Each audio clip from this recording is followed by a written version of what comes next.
WSOU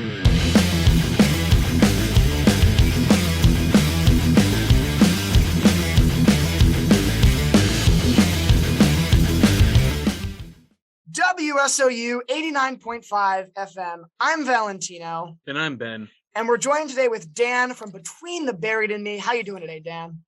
Doing good. Thanks for having me. Yeah, thanks for being on. Well, we'll kick it off with obviously the most obvious question. Colors 2, available everywhere, out now. How you feeling now that it's out? Oh, feeling good. It's so wild because even like the release day of it at this point feels like a distant memory. You know what I mean? It was I just feel like so much has even happened since then, let alone it was just about a year ago that we were in the studio. So yeah, it's great that people can finally hear it. So far musically, on to the next thing. Yeah, definitely. I also do want to get your opinion on like Colors 2 in the sense that in the Between the Buried and Me discography, you guys obviously have like sequel albums. You have like Parallax 1, Parallax 2, Automa 1, Automa 2. But this is the first time you've actually had a sequel record that's like been spread out. It's like Colors 1 in 2007 and then Colors 2 in 2020, 2021. Mm-hmm. How's that feel?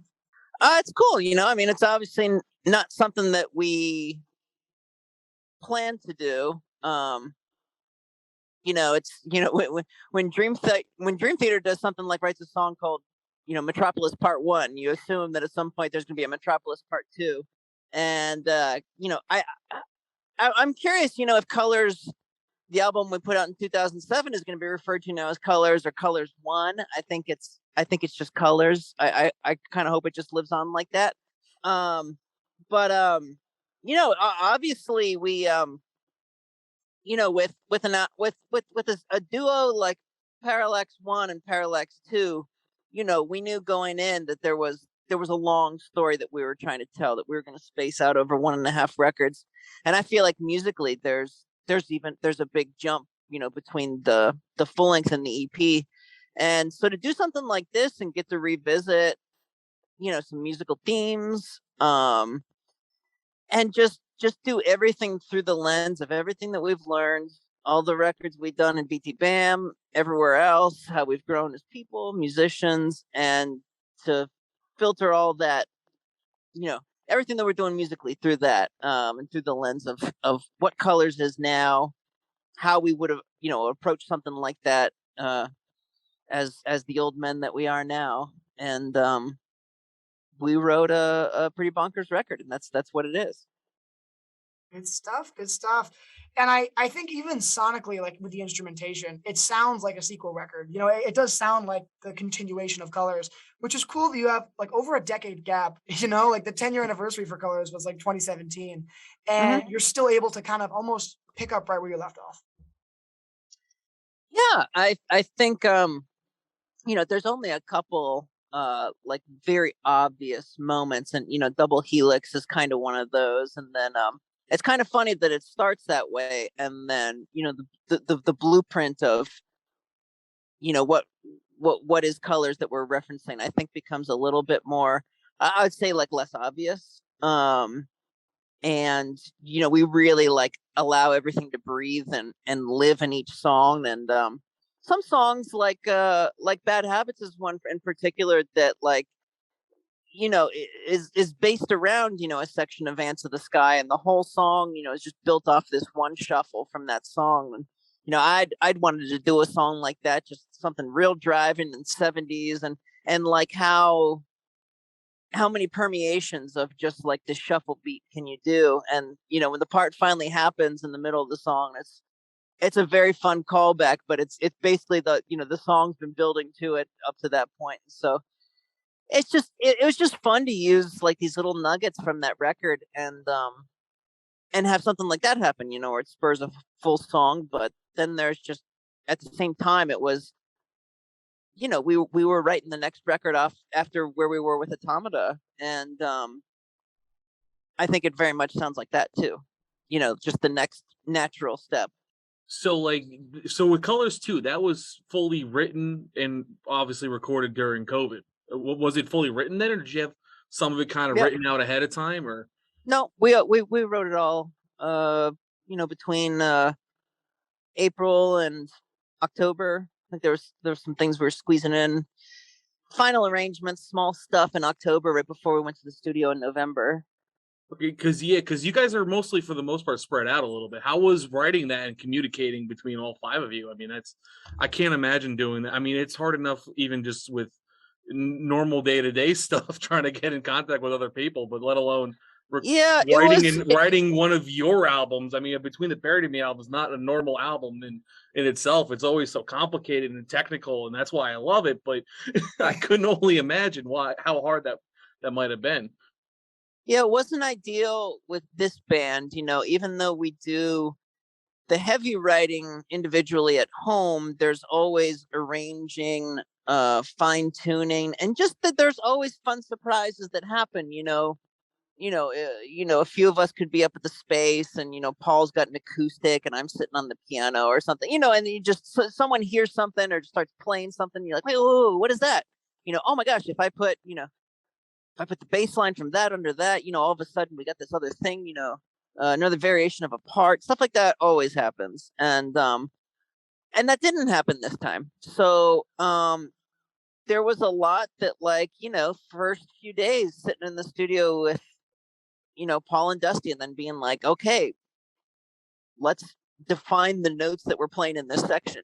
Let's very much iron this out now that the three of us are sitting here and we're all on the same page, for a couple parts. And yeah, so that was weird. I've done it with, my band's Orbs and Nova Collective. Nova Collective, half the group is American and half is British, so that's just what it was, and wasn't weird. But we've 17 years now, we've had this lineup and been writing records, so it's great that we were able to pull it off in the way we did. And yeah, it'll be nice, in another few years to kind of be able to hopefully get back to kind of writing and arranging the way we have been.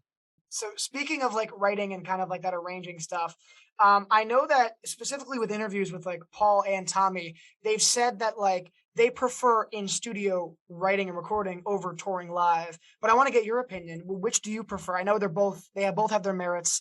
But do you prefer going on the road, or do you prefer kind of like really grinding it out in the studio? Well, the studio goes along with, obviously being home and not being on the road. So it's they're totally different energies, and what the last year and a half proved is you need a balance. While we were writing Colors 2, I was writing an EP that I'm putting out soon, and also I recorded a record with a group I started called Disorder Assembly. And then after, we recorded Colors, I was working on some other music. I recorded another album with another group that hasn't come out yet. And by the time it was like April, I was just, I don't want to say like burnt, but I was just kind of like, I was really searching for I was really trying to break myself of crazy workaholic tendencies. And I've never really felt that. I work upstairs in my office very every day. Every day I'm upstairs working on something, tinkering. Some days it's for 6 hours or more, and other days it's just checking in with something or having a little pluck around, and then being like, I'm gonna go outside, or I got plans, whatever. And I think it was really hard because it was just too much the one thing, and so it felt obviously great when we could go do the tour that we just did. And then after the month mark of being on tour, everyone just kind of had that feeling and look of being like, all right, I'm ready to get back home. I'm ready to do the other thing now. And that's good. It's good to have that balance. But the studio is even so different than the normal just writing music, because it's just such a different thing. It's a different thing with every group. For us, everything's like charted out. There's really small things that kind of get tinkered with in the studio. But it's still a fun energy, and I still feel like going to the studio is so exciting, even even if it's not a crazy multi-million-dollar state-of-the-art facility. It's just that thing of like hunkering down together and just honestly having fun. Like recording this was so laid back. The only thing that was difficult about it was so much material. So it was like it was just for the string instrument players, by the time we got the rhythm stuff done, we were just like laying on the floor just dead. So it was that was the only taxing thing about this session, really was just just how much material it was. I can kind of feel you though on the whole, not being able to really go anywhere for at least 18 months. And then the minute you kind of get the freedom to go out a little bit, you're like, okay, I'm kind of good. It's like, I don't want to say I got used to being home too much, but it was more lines of like, yeah, no, I still kind of people, for lack of a better way to phrase that. Yeah, there's that thing, and I even before, I felt that on a normal tour. There's just always a point where it feels good to leave your studio work that you're doing and your writing and stuff, put that on pause or finish it up, and then to go out on the road. And then there's always a point when you're gone that it feels like, okay, like now I'm ready. Now I'm like recharged and ready to go back home and do the thing. And yeah, it's all about that balance. Yeah. And so about the tour, this is a question that I definitely have, and I'm dying to know. Between the Bury Me has done live albums before. You have Colors Live 1 in 2008 that came out. You've done the Future Sequence live album and the Coma Eclectic live album. And so I kind of want to know, either like a two-part question: are we going to see Colors 2 in full? And also, if we do, will there be like a live DVD, live album kind of segment to that, like you've done in the past? Yeah, I don't know. That's a little too far in the future. I'm not sure. It just came out. We've only played one of the songs off it together and live, and all I know right now is that we're home for the rest of the year and see how next year plays out. But yeah, no plans right now. And so to kind of, go off of that point, you played one of the songs live, Fix the Error. I'm curious to know, what song is going to be your most excited to play live out of this record? This is a very enormous record with a lot of really, really awesome songs that I think are going to translate so well to the live setting. Oh, it's hard to say. I mean, honestly, looking forward to playing, really any and all of them. There's a very interesting. I've talked about this in interviews and kind of how to digest the album and how to kind of chunk it up. And there's three different, kind of suites as I look at them, that are kind of back to back. It's really like the middle chunk of the record that for me, I like those 6 songs. I can't wait to I can't wait to play. And that's Never Seen, into Stare into the Abyss, into Prehistory. That chunk, those 3 songs, were very much written to be able to be picked apart, but also very, there's little musical sequences between all 3 of those that run throughout the 3 songs and kind of tie them together. But you can pick them apart, of course. And then, and then just that immediately, obviously, Prehistory goes into Bad Habits, and that starts the next chunk of 3 that were less, I mean, with Bad Habits, Futures Behind Us, and what's the next song? Turbulent. Yes. Turbulence. Yeah. Oh my gosh. Yeah. See, I'm already like, yeah, sucked out. So yeah, Turbulence was written first. That was a tune Tommy brought in, and I kind of started playing around with a little theme that he had in that, this little and that just birthed the Futures Behind Us. So those 2 are very much a chunk, but I like thinking of Bad Habits, kind of starting that, kicking that, melodic chunk off. So those 2 suites of songs, which I know is like 6 songs, and it's probably, freaking 40 minutes of music. I don't know, but I'm really excited to play that chunk especially. Now, and this kind of goes into that question and what you were talking about with picking songs with your entire like catalog of music with Between the Buried and Me, picking songs for a tour, let alone like how was it picking the two singles, Fix the Air and Revolution in Limbo, with music like you guys have? It's so all like it usually goes in one from to the next, and the whole album is supposed to be essentially listened to like the whole album. Yeah. And it's got to be, I mean, because I know, you know, I love the whole album, but when I first heard Fix the Air, I'm like, I can't wait to hear what comes before and after this, because this is obviously just kind of plucked from Right. the middle Oh of this yeah. here. Oh no, yeah, and every record is hard to sum up with one song, and you know that's a good thing. You know, we write albums and you got to take them in, and that was you know, we wrote Automata as one record, and thought that was how it was going to be released, and it was only chunked up kind of after the fact, and you know, a lot of the kind of quirkier stuff fell on what became Automata 2. And so yeah, if you know, when you listen to that as one record, you get the full breadth of what, you know, a BT Bam record kind of is, and especially at that time, 2017. So yeah, putting, you know, pulling out the singles is just so hard, and we didn't dwell too hard on it. It was like, yeah, that's a short song, it's fun, let's do that. I think there was a faction of people pulling for Futures Behind Us, you know, and that ended up being the one that came out. We did a video for on release day, and then Revolution. Yeah, so it just, you know, there wasn't too much thought, but you know, it is always, it always, you know, I don't want to say even hard. I mean, I don't remember times in the past where there's been resistance or anyone even super pushes for something. You know, you know, with Parallax 2, it was probably obvious just because it was shorter that, you know, Astral Body would be a song that we would do and do a video for. And I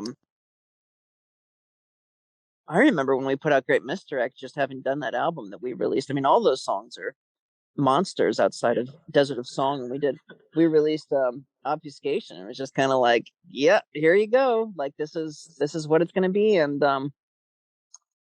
then with Coma Ecliptic, I remember we released Memory Palace, which is like it's like a 10-minute long song. So yeah, it's, you know, usually we give you a good bang for your buck, you know, to kind of preview what's coming. But but yeah, the singles can't always tell the full story, you know.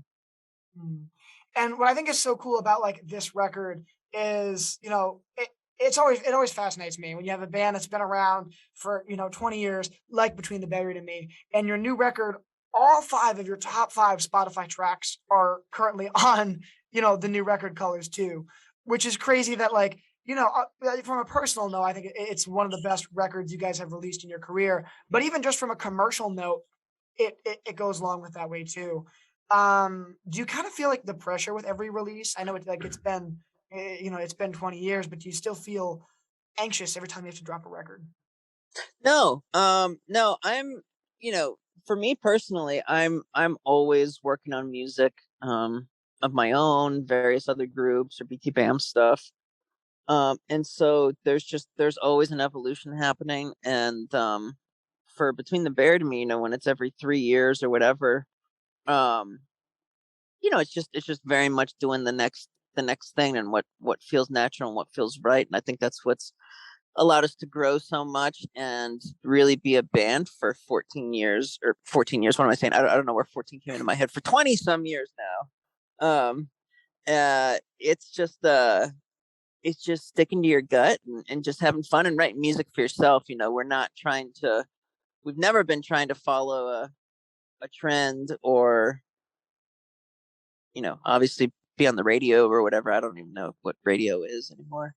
But you know, it's just you're just always just trying to write fun music that satisfies us, and it's great when other people are into it too.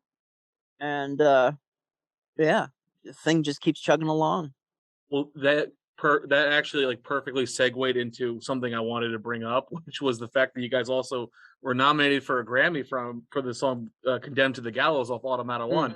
So, I mean, was that like something you ever thought in your entire time with Between the Buried and Me, a Grammy Oh, no nomination? way.